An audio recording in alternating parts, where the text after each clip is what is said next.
ప్రస్తుతం టాలీవుడ్ లో రీ రిలీజ్ల హవా నడుస్తోంది.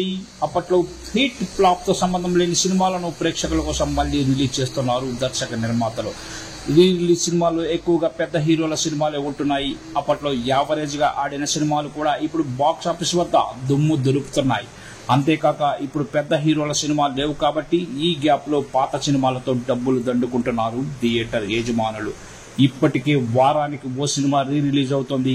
ఇటీవల రీ రిలీజ్ అయిన pan India star Prabhas cinema వర్షం ఈ సినిమా బాక్స్ ఆఫీస్ వద్ద మంచి విజయం సాధించింది. అంతేకాక NTR Yamadonga cinema re release అయింది. వసూళ్లు భారీగా వచ్చాయి.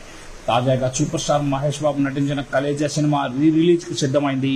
అడ్వాన్స్ బుకింగ్ స్టార్ట్ అయ్యాయి. కలేజా సినిమాను త్రివిక్రమ్ దర్శకత్వం వహించాడు. 2010లో ప్రేక్షకుల ముందుకు వచ్చింది. భారీ అంచనాలతో రిలీజ్ అయిన ఈ చిత్రం బాక్స్ ఆఫీస్ వద్ద యావరేజ్ గా నిలిచింది.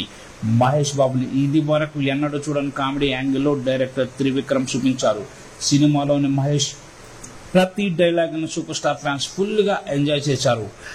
ఈ మూవీని 4K వర్షన్ లో ప్రపంచ వ్యాప్తంగా ఈ నెల 30న రీ రిలీజ్ చేయనున్నారు. అయితే తాజా సమాచారం ప్రకారం ఈ సినిమాకు బుక్ మై షోలో గంటకు ఏకంగా 14,000కు పైగా టికెట్స్ బుకింగ్స్ నమోదవుతూ ఆశ్చర్యం కలిగిస్తోంది. ఈ క్రమంలో సినిమాపై భారీగా బజ్ ఏర్పడింది.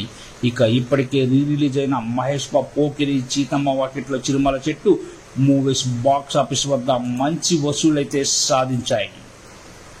ఇక కలేజా కూడా ఈ రికార్డుని బద్దలు కొట్టడం ఖాయంగా కనిపిస్తుంది. ఇప్పటి వరకు తెలుగు సినిమా చరిత్రలో రీ రిలీజ్ సినిమాల విషయాల్లో అన్నిటినీ రికార్డులు బద్దలు కొట్టబోతోంది కలేజా మూవీ.